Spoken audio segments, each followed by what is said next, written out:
যুক্তরাষ্ট্রের বিমানবাহী রণতরী USS Nimitz দক্ষিণ চীন সাগর থেকে পশ্চিমে রওনা হয়েছে এবং মেরিন ট্রাফিকের তথ্য বলছে এটি এখন মধ্যপ্রাচ্যের দিকে অগ্রসর হচ্ছে। ইরান ইসরায়েল সংঘাত ঘিরে উত্তেজনা বাড়তে থাকায় ভিয়েতনামে নির্ধারিত বন্দর সফর বাতিল করেছে জাহাজটি।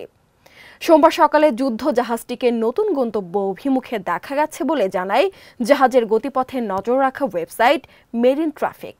মার্কিন নৌবাহিনী জানিয়েছে এটি ইন্দো প্যাসিফিক অঞ্চলে তাদের নিয়মিত তৎপরতার অংশ হলেও বর্তমান পরিস্থিতির কারণে এ পদক্ষেপ নেওয়া হয়েছে।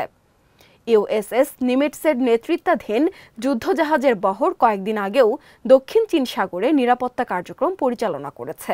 এটি ইন্দো প্যাসিফিকে মার্কিন নৌবাহিনীর নিয়মিত উপস্থিতির অংশ বলে দাবি করছে মার্কিন প্রশান্ত মহাসাগরীয় বহরের কমান্ডারের ওয়েবসাইট। আরও সংবাদ পেতে চোখ রাখুন প্রতিদিনের বাংলাদেশের ওয়েবসাইট, ফেসবুক পেজ ও ইউটিউব চ্যানেলে। এতক্ষণ সঙ্গে থাকার জন্য ধন্যবাদ।